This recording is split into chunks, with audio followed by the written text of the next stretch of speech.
Aujourd'hui, journée mondiale de lutte contre le sida. Un prudent espoir est enfin permis. En Côte d'Ivoire, le gouvernement se focalise sur la prévention, l'accès au traitement et la réduction des cas de décès liés au sida.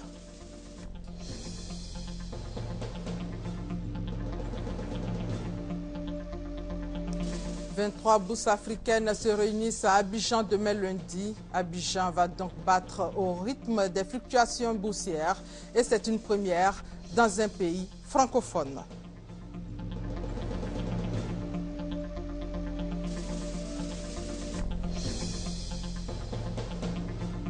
Et en Thaïlande, les manifestants s'en prennent à la télévision nationale et vous allez le voir dans quelques instants.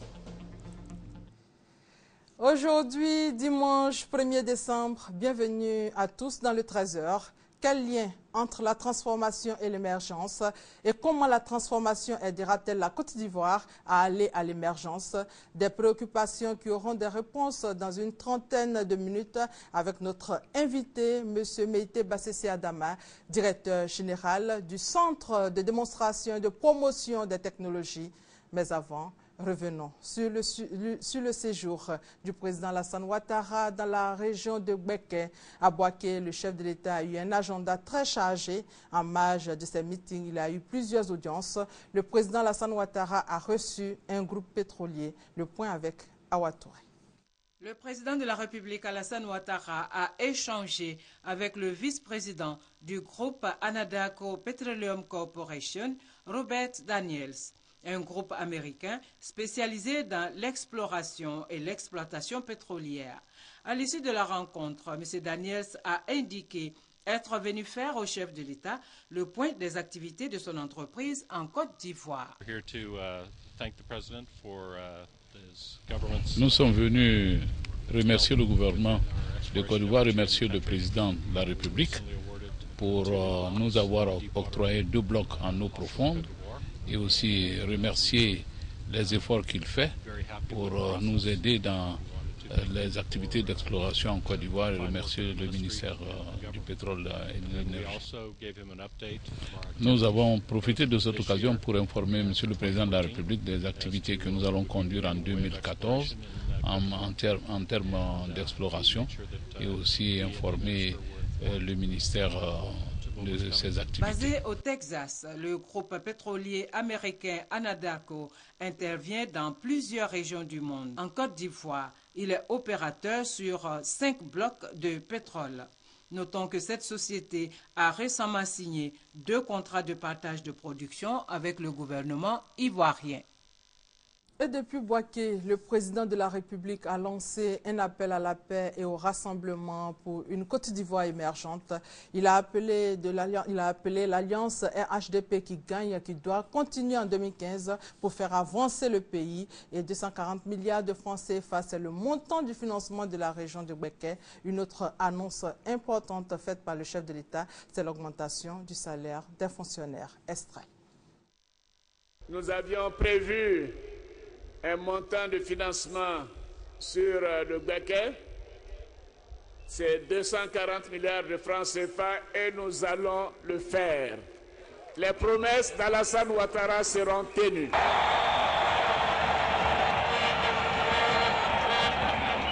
La Côte d'Ivoire est au travail et les ministres, les fonctionnaires, l'administration, le pays est au travail et nous voyons des chantiers partout et c'est grâce aux Ivoiriens, c'est grâce à chacun et à chacune de vous.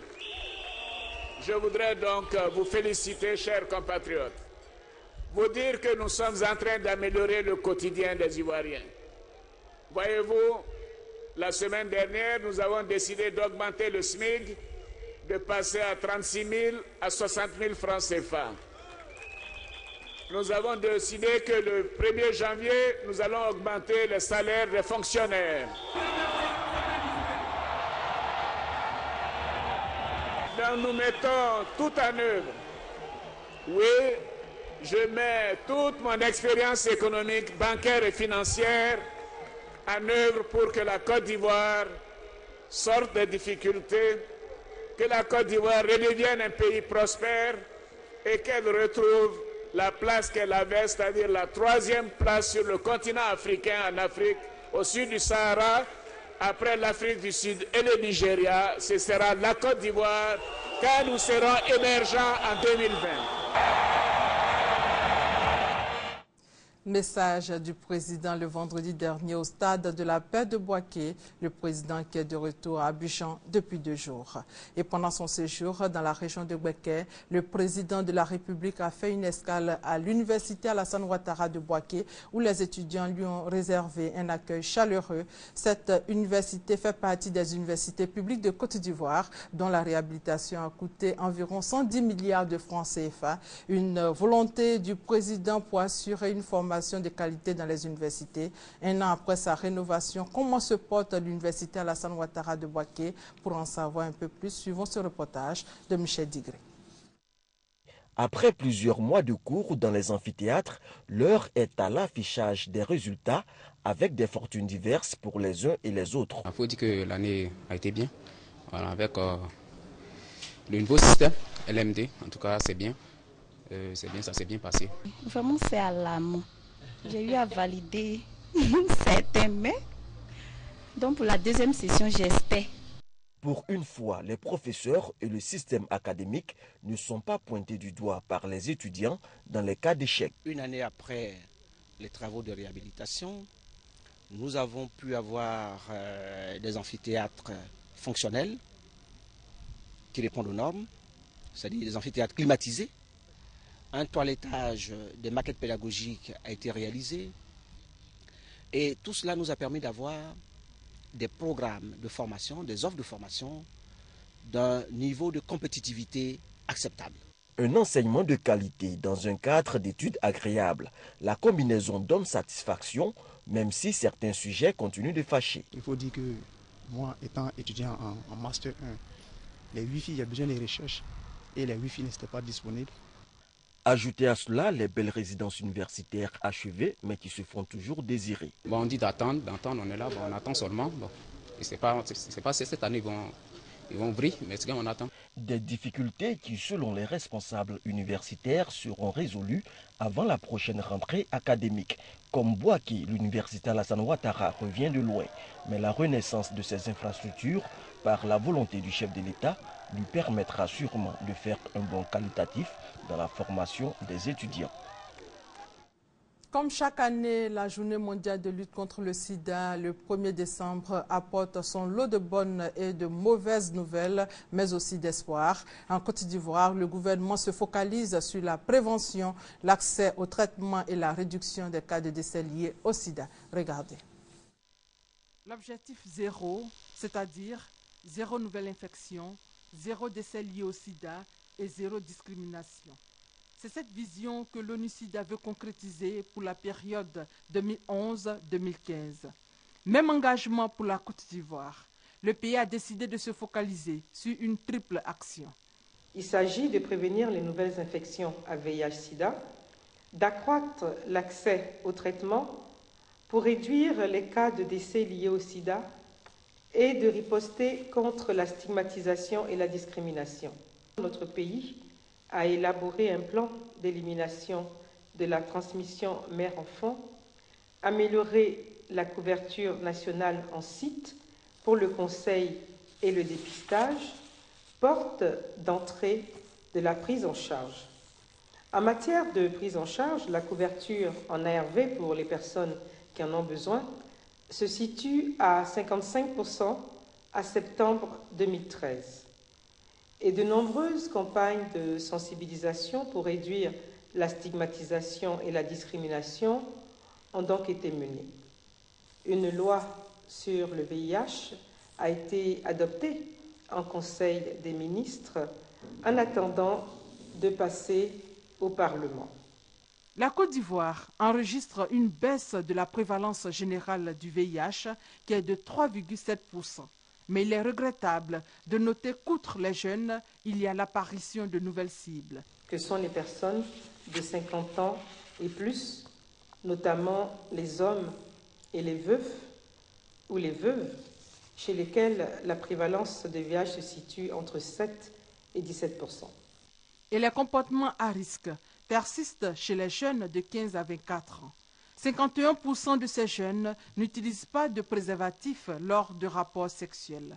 Autre constat, le taux de dépistage, il est toujours faible. Il est de 12%. Il reste donc encore des défis à relever. Le défi majeur pour la Côte d'Ivoire aujourd'hui est donc de renforcer les acquis, d'améliorer le taux de dépistage, d'intensifier le traitement comme moyen de prévention, d'éliminer les nouvelles infections chez les enfants et de maintenir leur mère en vie. Si nous n'agissons pas par des actes concertés et efficaces, les efforts immenses entrepris seront donc annihilés. J'en appelle donc à une mobilisation de tous. Ferme détermination de la Côte d'Ivoire pour apporter une riposte vigoureuse et adaptée à la pandémie du sida. Et le sida qui continue de faire des victimes. 2 millions de nouvelles contaminations ont été recensées cette année dans le monde et plus d'1,5 million de personnes sont mortes du sida alors que 16 millions de malades ont encore besoin de traitement. Les progrès réalisés ces dernières décennies creusent encore l'écart entre les pays du Nord et ceux du Sud. Ce portrait d'une militante de la lutte contre le sida qui croit qu'un monde sans sida est aujourd'hui possible. Marie Crou, la soixantaine dynamique et une vie consacrée à la lutte contre le sida. C'est ici, dans ce quartier populaire de Johannesburg, que tout a commencé. Derrière cette porte, le souvenir des années sombres. À la fin des années 80, Marie est assistante sociale dans cette clinique, l'une des rares à s'occuper des séropositifs. On n'était pas sûr de ce qu'on faisait. C'était une époque où on tâtonnait. On devait lire pour se documenter. On avançait à vue. Les malades affluent de plus en plus nombreux. Marie et ses collègues tirent la sonnette d'alarme, en vain. À l'époque, le sida est considéré comme une maladie d'homosexuels. Je pense que l'un des plus grands défis de l'époque, c'était de changer les mentalités. Il y avait beaucoup de résistance parce que c'était perturbant. Ça nous arrangeait de penser qu'on n'était pas concerné par la maladie parce qu'on n'était pas homosexuel. Le virus se répand comme une traînée de poudre. En 30 ans, le sida fera des millions de morts. Il faudra la mobilisation sans précédent des malades pour que les autorités prennent enfin le problème à bras-le-corps. Aujourd'hui, les progrès sont réels, mais l'Afrique du Sud reste le pays le plus touché au monde. Alors, dans le centre de recherche qu'elle dirige, Marie forme la relève. Le plus difficile, c'est d'intéresser les jeunes. La plupart du temps, ils sont fatigués des discours. Ils disent « Ok, je sais déjà tout ce que tu vas me dire sur le sida ». Marie en est persuadée. En matière de sida, rien n'est gagné. À certains niveaux, on observe un recul. Certains pays en Afrique australe sont en train de criminaliser l'homosexualité. Certains veulent criminaliser la transmission du sida. Le message que nous voulons faire passer, c'est qu'il s'agit d'un énorme pas en arrière. Le virus du sida a été identifié il y a tout juste 30 ans. Et pour Marie, la page est encore loin d'être tournée. Demain lundi s'ouvre à Abidjan la 17e session de l'Association africaine des marchés boursiers. C'est la première fois qu'un pays francophone abrite les travaux de cette association africaine depuis la création. Les enjeux de cette rencontre avec Adama Kone. La Côte d'Ivoire au cœur de l'activité boursière du 2 au 4 décembre prochain. Pour la première fois, l'Assemblée et la conférence annuelle de l'African Securities Exchange Association se tient dans un pays francophone. Les arguments en faveur de la Côte d'Ivoire pour la tenue de cette 17e session ne manquent pas. Je pense que c'est un honneur que les autres bourses ont fait à la Côte d'Ivoire. Je pense que c'est un signal fort que les bourses veulent donner, à toute l'Afrique, pour accompagner le dynamisme de l'économie ivoirienne et des économies de la sous-région. Et je crois que c'est ça qui est important. Ce sont 23 bourses africaines qui effectuent le déplacement d'Abidjan afin de tabler sur le thème l'Afrique, des promesses aux réalisations, le rôle clé des marchés de capitaux. L'Afrique est le continent de l'avenir. L'Afrique est évidemment la destination prisée pour les investissements directs et les investissements en portefeuille, et ça va être comme ça pendant les prochaines années, il est important que les bourses puissent s'organiser pour jouer un rôle essentiel de canalisateur de ces ressources-là qui sont à destination de l'Afrique pour pouvoir les utiliser dans le cadre des investissements des États et des entreprises. La place boursière d'Abidjan enregistre des transactions de l'ordre de 170 milliards au 31 octobre 2013. Les responsables espèrent atteindre les 200 milliards en fin d'année 2013 contre 145,8 milliards en 2012. Et en image, la Côte d'Ivoire a pris part récemment au 3e forum économique afro-arabe tenu au Koweït. Cette rencontre a pour but de favoriser les liens économiques entre les pays arabes et les États africains. Au thème des échanges, ce sont 500 milliards de francs CFA qui ont été prévus pour le financement de projets sur le continent africain. Et 5 pays d'Afrique de l'Est se lancent vers une union monétaire. Le Burundi, le Kenya, l'Ouganda, la Tanzanie et le Rwanda ont signé samedi à Kampala un protocole d'accord instaurant une union monétaire entre leurs pays préalable à la création d'une monnaie unique. Les responsables des ports d'Afrique et des îles Canaries réfléchissent sur la promotion de leurs activités et c'est autour du thème « Naviguant vers le futur ». Le point avec Kwasi Mamadou. Œuvrer pour une gestion de la sécurité et une efficience dans le trafic mondial de marchandises, promouvoir la coopération maritime en développant des actions conjointes et surtout faire le bilan de l'exercice 2013 en vue du recadrage de la feuille de route. Ce sont là les enjeux de la 8e assemblée annuelle de l'International Cargo Handling Coordination Association, ICHCA, section Afrique-Caraïbes, des assises qui portent sur le thème Naviguant vers le futur. Cela est une périlleuse nécessité car nous sommes convaincus que le développement des activités portuaires de nos pays respectifs est entièrement tributaire de la pertinence du diagnostic et de la qualité des solutions que nous proposerons pour résoudre les problèmes liés à la manutention des marchandises sur le continent. La rencontre d'Abidjan devra permettre également aux participants de réfléchir sur la politique visant à rendre compétitifs les ports sous-régionaux, ainsi que l'amélioration du trafic de marchandises. Le représentant du président de l'ICACA invite les portuaires africains au renforcement de la coopération en vue d'être plus compétitifs au niveau international. Diabaté Kaladji, représentant le ministre des Transports, salue le choix d'Abidjan pour la tenue de cette rencontre. Il soutient que le gouvernement attache du prix au développement des activités portuaires qui représentent 80% des recettes douanières. Les administrations du Trésor s'engagent à soutenir les collectivités locales dans les mobilisations de ressources.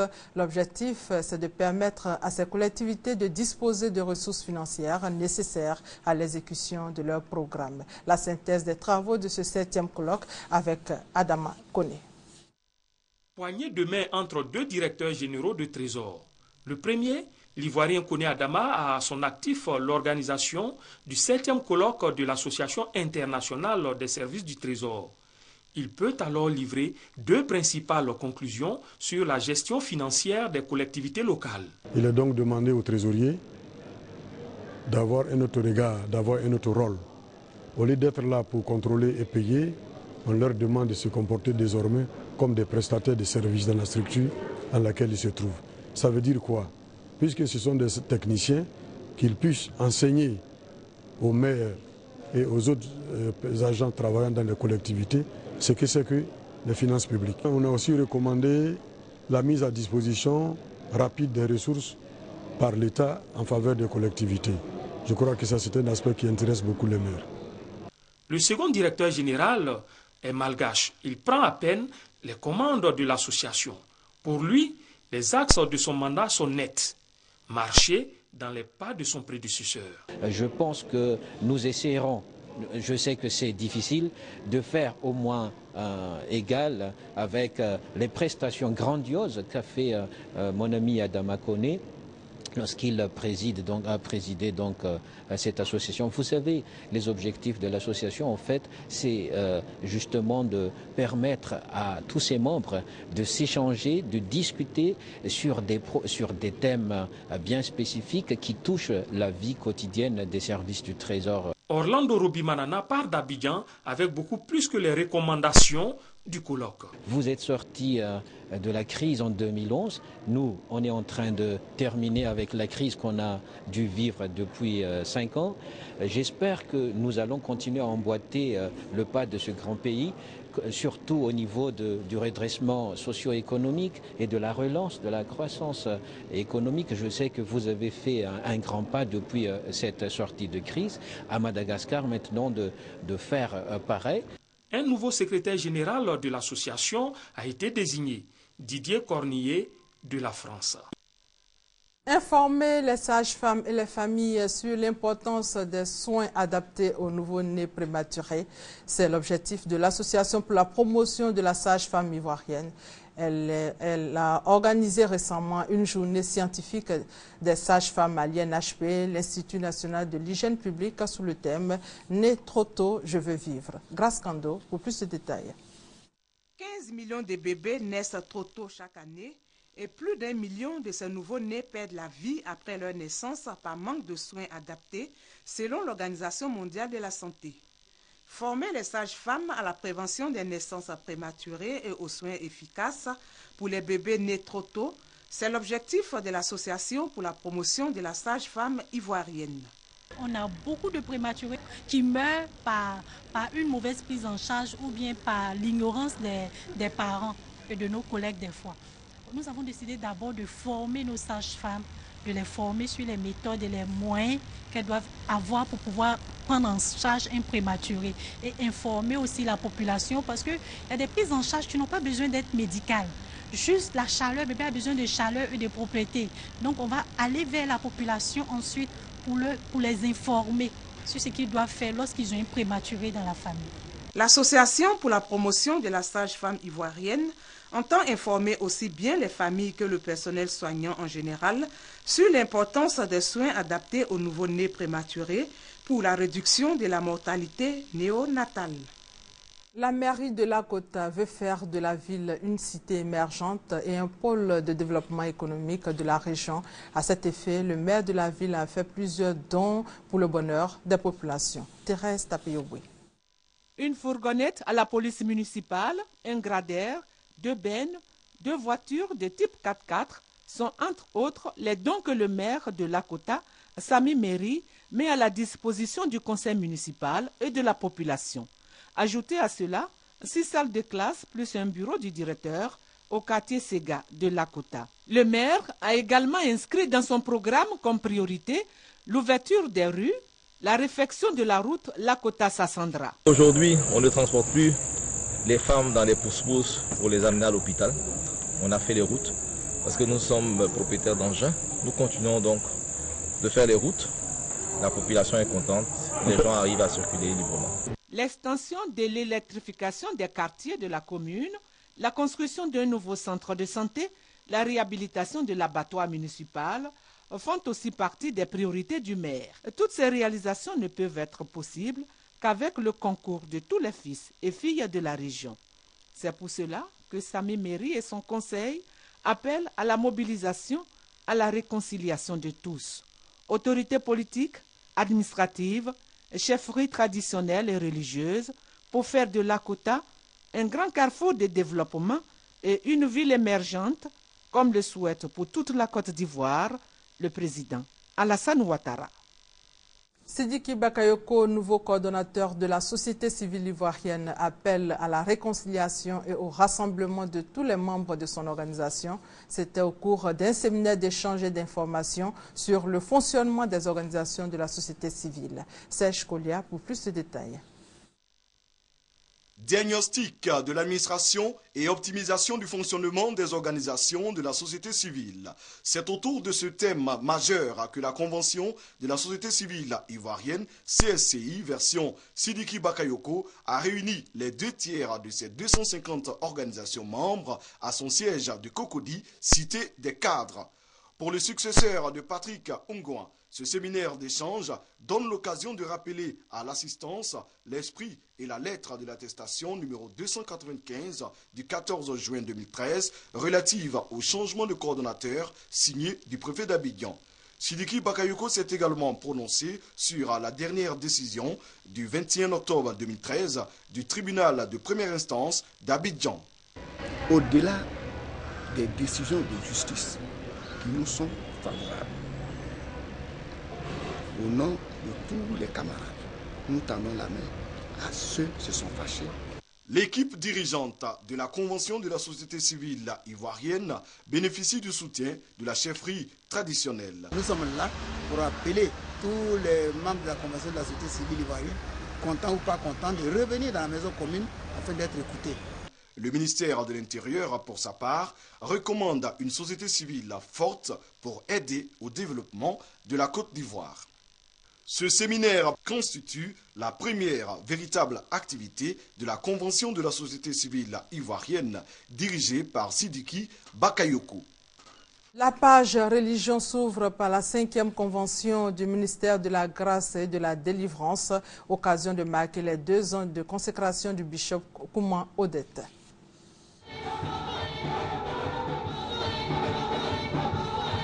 Des chants à la gloire du Christ pour plus de bénédictions.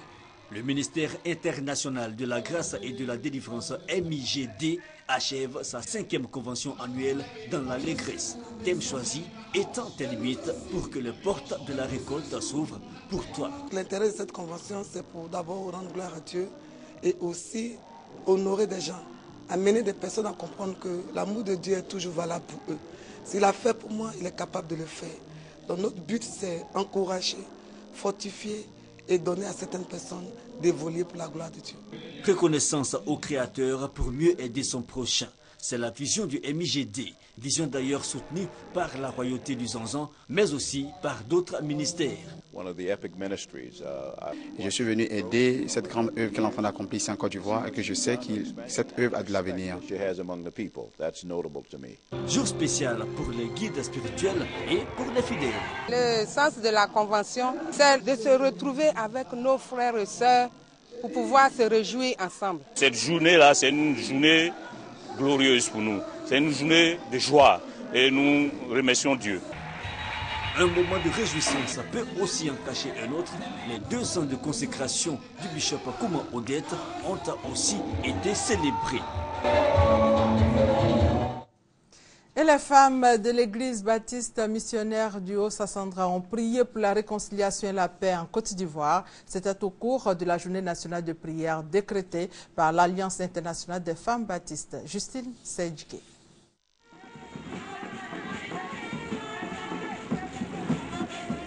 C'est autour du thème Amour de Dieu, réconciliation que les femmes de l'église baptiste missionnaire du Haut-Sassandra ont célébré leur journée nationale de prière au profit de la femme et de la nation pour une paix durable en Côte d'Ivoire. Outre une longue procession au son de la fanfare à travers la ville de Daloa, elles ont prié au cours d'un culte de reconnaissance à Dieu pour que le Seigneur déverse son amour et l'amour du prochain dans les cœurs, de sorte que des actions concrètes de réconciliation puissent être menées pour favoriser le développement et faire disparaître l'extrême pauvreté et la famine. Le pasteur de région Zambi Augustin et le sous-préfet de Daloa venus apporter leur soutien aux femmes baptistes ont souligné l'importance de la prière qui, selon eux, est un devoir et un moyen d'être en paix avec soi-même, mais aussi un moyen de maintenir la cohésion sociale et la paix. Des prières en faveur des autorités, notamment du chef de l'État et du gouvernement, ont été dites pour qu'ils aient la sagesse de conduire le pays. Quant à la secrétaire nationale de l'Union des femmes baptistes, Nguessa Marceline, elle a estimé que l'amour étant de Dieu et étant une force qui conduit à l'action, il devrait normalement amener tout croyant à aimer son prochain et à pouvoir lui pardonner pour jouer sa partition en matière de réconciliation. Pour joindre l'acte à la parole en ce qui concerne les actes de charité, des veuves membres de l'Union ont reçu des dons à l'initiative de la présidente régionale Annie Véronique. Et hors de nos frontières, en images, en Thaïlande, les manifestants s'en prennent à la télévision nationale. Les événements se précipitent donc en Thaïlande où l'opposition menace toujours de renverser le gouvernement. Selon la police, les militants anti-gouvernementaux ont réussi ce matin à prendre le contrôle du siège de la télévision publique PBS à Bangkok. Les chemises jaunes menacent maintenant d'investir le siège du gouvernement. Et en République démocratique du Congo, la République démocratique du Congo en deuil, Taboulé Rochero, monstre sacré de la rumba, est mort hier à Bruxelles à l'âge de 73 ans des suites d'un AVC. Regardez.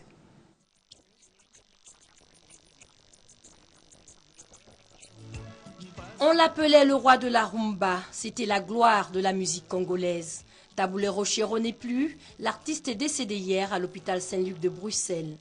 L'homme avait 76 ans et ne s'était jamais remis d'un accident vasculaire cérébral survenu en 2008. Dans les années 60, il s'était imposé comme l'une des stars de la rumba et a été l'un des principaux ambassadeurs de ce courant à travers le monde. Né en 1937 à Banenville, aujourd'hui Bandundu, Pascal Emmanuel Sinamoï Tabou commence par chanter dans les chorales. Il entame une carrière de fonctionnaire en 1959 à l'Éducation nationale du Congo. Plus tard, il fonde l'African Fiesta, puis ensuite le groupe Afrisa International. C'est à cette époque qu'il introduisit la batterie dans la rumba. C'est le grand succès qui l'emmènera à l'Olympia de Paris en 1970. Il y fera un duo avec son fils, le rappeur français Youssoufa. À la tête du mouvement La Force du Peuple, il est nommé député à l'Assemblée consultative et législative de transition. En 2005, il devient vice-gouverneur de la ville de Kinshasa. En 2008, sa santé se dégrade, il ne s'en remettra pas. Avec 46 ans de carrière, sanctionné par plus de 3000 chansons et plusieurs milliers de disques, Taboulé Rochero a tiré sa révérence samedi dernier. Le Congo est en deuil, l'Afrique aussi.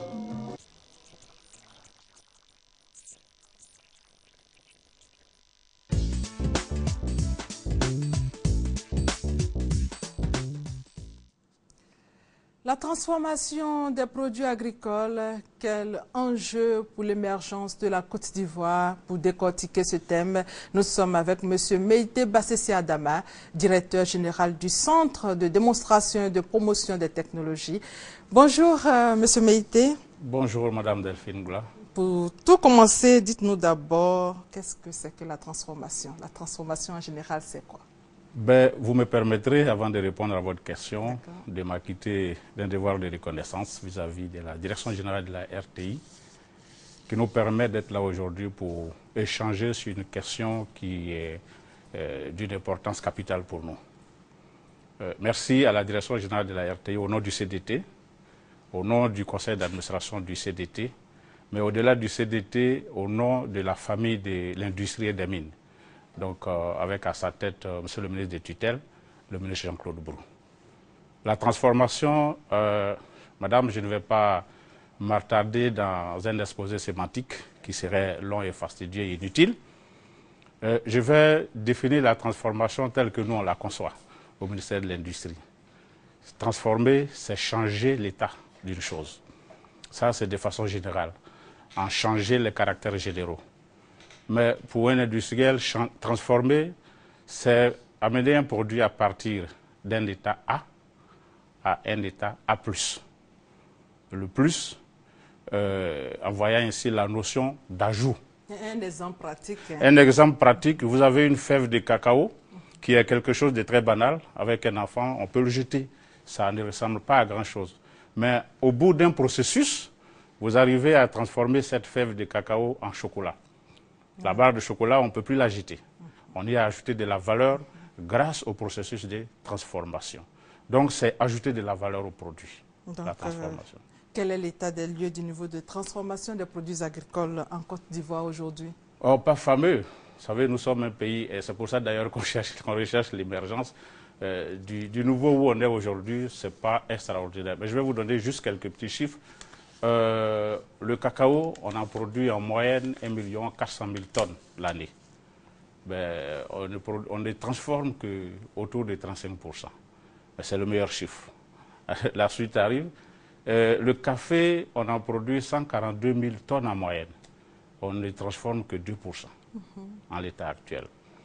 La noix de cajou, on en produit autour de 450 000 tonnes. On n'en transforme que 5%. C'est des chiffres faibles.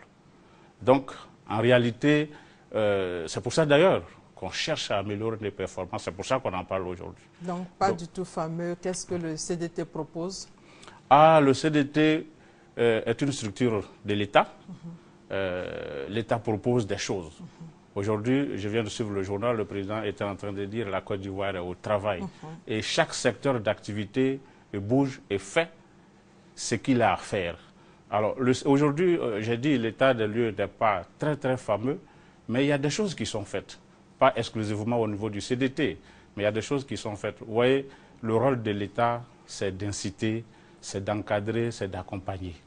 Et au niveau du ministère de l'Industrie, ministère qui est en charge donc des questions de transformation, la Côte d'Ivoire a 3 structures opérationnelles qui ont un rôle important aujourd'hui dans l'environnement de la transformation des matières premières. Les technologies, pour transformer, il faut des technologies. Et dans les technologies, il y a une chaîne des valeurs qui part de la recherche à l'utilisation de la technologie. La Côte d'Ivoire, à travers le ministère de l'Industrie, a 3 structures opérationnelles à charge pour chacune d'entre elles de s'occuper d'un maillon essentiel de cette chaîne de transformation, de cette chaîne des valeurs, je veux dire. Il y a IDT, l'Ivoirienne des technologies tropicales, qui fait la recherche et le développement. On a Côte d'Ivoire Engineering qui fait le montage, la production à grand niveau. Il y a le CDT qui est chargé de diffuser et de vulgariser tout ce qui est fait en matière de production de technologies. Ça, c'est déjà quelque chose. Au niveau national, il faut dire aussi qu'au jour d'aujourd'hui, on peut se targuer d'avoir un bon code d'investissement, ce qui encourage l'effervescence au niveau des opérateurs privés qui s'installent. Et quand je vous dis 35%, c'est des opérateurs privés au niveau du cacao. Quand je vous dis 5% au niveau de la noix de cajou, c'est des opérateurs privés qui se sont installés, qui nous permettent d'atteindre tous ces chiffres. Donc si vous n'avez pas un environnement d'investissement bon, vous ne pouvez pas atteindre ces chiffres. D'accord, nous allons parler de transformation et l'émergence. Et pour justement l'émergence de la Côte d'Ivoire à l'horizon 2020, la transformation de nos matières premières en constitue un élément essentiel. Mais que de difficultés, nous dit Mamadou Kouassi dans cet élément. Suivons ensemble. Du coton cultivé sur le sol ivoirien, transformé en panier en Côte d'Ivoire. Dans les années 50, cela n'était qu'un leurre, parce que la plupart des produits manufacturés consommés ici provenaient des pays occidentaux.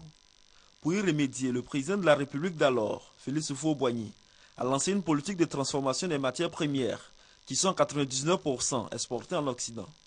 Aujourd'hui, la stratégie s'avère payante. Plusieurs industries sont installées en Côte d'Ivoire. Résultat, plus de 60% des produits consommés sont transformés localement. À l'intérieur du pays, des unités de transformation ont été créées, notamment pour la narcade et l'huile de palme. Les chercheurs ivoiriens s'emploient au quotidien pour trouver des solutions aux difficultés des paysans en vue de la transformation locale des produits sortis des champs. C'est le cas du manioc transformé en atiéké ou en d'autres dérivés. Mais aujourd'hui, la difficulté, le manque de moyens pour la réalisation de ces projets de transformation, un secteur qui pourrait bien jouer un rôle important dans le processus de l'émergence de la Côte d'Ivoire à l'horizon 2020. Notre reporter parle de beaucoup de difficultés. Vous avez un mot à ajouter là-dessus? Ben oui, la transformation, c'est un processus, il a dit, c'est un aspect important de notre émergence. Il y a forcément des difficultés, et ce sont ces difficultés qu'il faut lever. La difficulté majeure, c'est les questions de moyens. Comment s'approprier les technologies qui existent? Tout à l'heure, on aura le temps d'en parler. Il y a beaucoup de technologies aujourd'hui pour répondre aux besoins de transformation d'un certain nombre de matières premières. Quels moyens pour s'en approprier? C'est là la problématique majeure. Monsieur Mété, la Côte d'Ivoire émergente, c'est dans moins de 7 ans et le président Alassane Ouattara y tient, il y travaille. Mais quel est le lien entre la transformation et l'émergence? L'émergence, 2020, c'est dans 7 ans. Là, je suis d'accord. L'émergence, ce n'est pas forcément dans 7 ans. On y est déjà à l'émergence. C'est un processus qui a commencé. Le président l'a dit, la Côte d'Ivoire est au travail. C'est un travail qui sera évalué en 2020, et on atteindra un certain nombre d'indicateurs qui nous permettront de dire qu'on est émergent ou pas. Sinon, on y est déjà, l'émergence. Alors, la transformation et l'émergence, quel lien? Vous voyez, pour nous, la notion d'émergence ne doit pas avoir une définition figée. C'est un concept qui doit avoir des définitions sectorielles. Chez nous, la transformation, c'est l'émergence. C'est parce qu'on a un taux trop bas de transformation de nos matières premières que nous estimons au ministère de l'Industrie qu'on n'est pas un pays émergent. Dans d'autres secteurs d'activité, vous aurez d'autres indicateurs. Mais chacun devra définir l'émergence autour d'un certain nombre d'indicateurs qu'il va se définir lui-même. Les sportifs diront par exemple que l'émergence en 2020, ce sera beaucoup de stades un peu partout en Côte d'Ivoire. Ils vous diront peut-être qu'il faut une meilleure condition des athlètes et tout ça. Mais à l'industrie, c'est quand on aura atteint au moins 50-60% des niveaux de transformation de nos matières premières qu'on dira que le pays est émergent. Notre invité du dimanche dernier disait que l'émergence, c'est dire de façon... qu'on est plus ivoirien qu'on a percé. Voilà, qu'on a percé. Et comment la transformation aidera-t-elle la Côte d'Ivoire à aller à l'émergence? Énormément. Alors, la transformation, vous voyez, nos matières premières, je vais les structurer autour de deux groupes. Il y a les matières premières vivrières, qui sont essentiellement destinées à la consommation locale. Le gros problème qu'on a, surtout les fruits, le gros problème qu'on a, c'est leur disponibilité, par exemple, sur toute l'année. Je prends le cas de la mangue. Il y a certains fruits saisonniers. Alors, il y a une période de mangue en Côte d'Ivoire. À cette période-là, on en a presque marre. Il y en a partout. C'est l'abondance. Il y a un autre moment qui arrive, alors que la mangue, ça se mange à tout moment, où c'est la disette. On n'en a plus du tout. Mais au moment de l'abondance, il y a des choses qu'on jette. Au moment de la disette, on n'en trouve pas. Qu'est-ce qu'il faut faire? Il faut conserver. Pour rendre le fruit disponible sur toute l'année. Et conserver au moyen des process de transformation. Il faut transformer la mangue pour obtenir des choses qui sont à même d'être conservées sur toute l'année. Vous voyez déjà un acquis de la transformation. Prenons le cas de nos matières premières exportées. Le cacao, le café, l'anacarde, mais c'est ajouter de la valeur au risque de me répéter. Si vous transformez la noix de cajou et que, ne serait-ce qu'au premier niveau de décortiquage, vous vendez plus. Donc c'est accroître les ressources des producteurs. C'est élever le niveau de rentabilité de ces cultures-là pour la Côte d'Ivoire. Donc je veux dire, la transformation, c'est une démarche qui est hautement positive, hautement importante pour l'économie de la Côte d'Ivoire et de tous les pays. La vision du CDT sur le processus d'émergence de la Côte d'Ivoire, quelle est votre vision? Notre vision, c'est l'accompagnement autour d'un triptyque. Production, transformation, création d'emplois. Pour transformer, il faut produire. Vous voyez aujourd'hui un pays comme l'Inde, qui achète beaucoup d'anacarde, de noix de cajou chez nous, ben, c'est un pays, c'est le premier producteur de noix de cajou. Nous, on est deuxième producteur. Mais aujourd'hui, l'Inde a un système de transformation, des unités de transformation qu'elle ne peut pas faire fonctionner uniquement avec la production locale. C'est pour ça que les Indiens sont là pour acheter ce que nous on produit, puisque nous on exporte à l'état brut. Voyez. Donc pour transformer, si vous avez un niveau de transformation élevé, il faut forcément qu'il y ait de la matière première pour approvisionner cette industrie de la transformation. C'est pour ça que le CDT ne propose pas que des technologies de transformation. Le CDT propose des technologies de production qui aident à atténuer la pénibilité du travail, qui aident à accroître votre rendement et qui aident à améliorer le gain des producteurs. Quelle est donc l'accessibilité en termes de coûts des technologies de transformation? Il y en a de tous les coûts. Le credo du CDT, c'est le développement est une affaire de petites choses. Nous ne sommes pas une structure, je veux dire, dans notre champ d'action, ce n'est pas des grands industriels. Je l'ai dit, je le répète, nous sommes une structure d'État et notre vocation, c'est d'encadrer les petits porteurs de projets.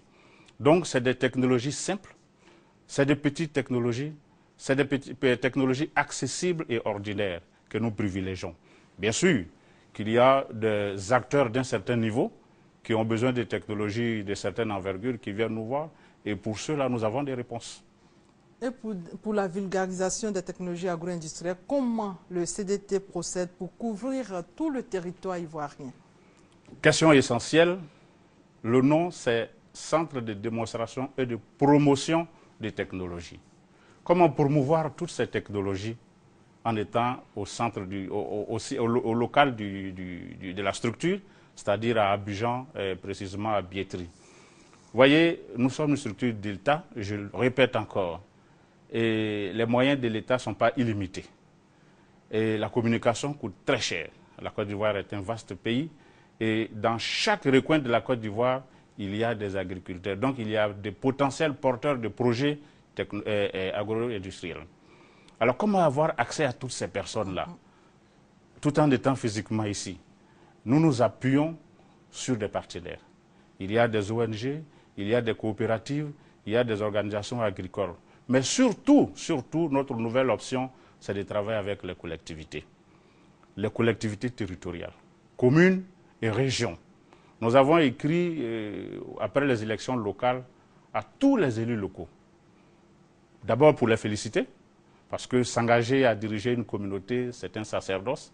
Ce n'est pas que de la politique, c'est un engagement pour le développement. Ensuite, pour leur dire que le CDT existe et leur dire ce que nous offrons. Je profite d'ailleurs de ce moment pour dire merci à toutes les collectivités qui nous ont rendu visite, qui ont répondu à notre appel. Le message est bien passé, M. Bassessé. Et j'encourage ceux qui ne sont pas encore venus à venir nous voir. Merci, M. Meïté Bassessé. Merci. Merci une fois encore. Vous êtes le directeur du Centre de démonstration et de promotion des technologies. Et avec vous, nous avons parlé de la transformation des produits agricoles. Quel enjeu pour l'émergence de la Côte d'Ivoire. Et c'est la fin de cette édition. Merci de votre fidélité.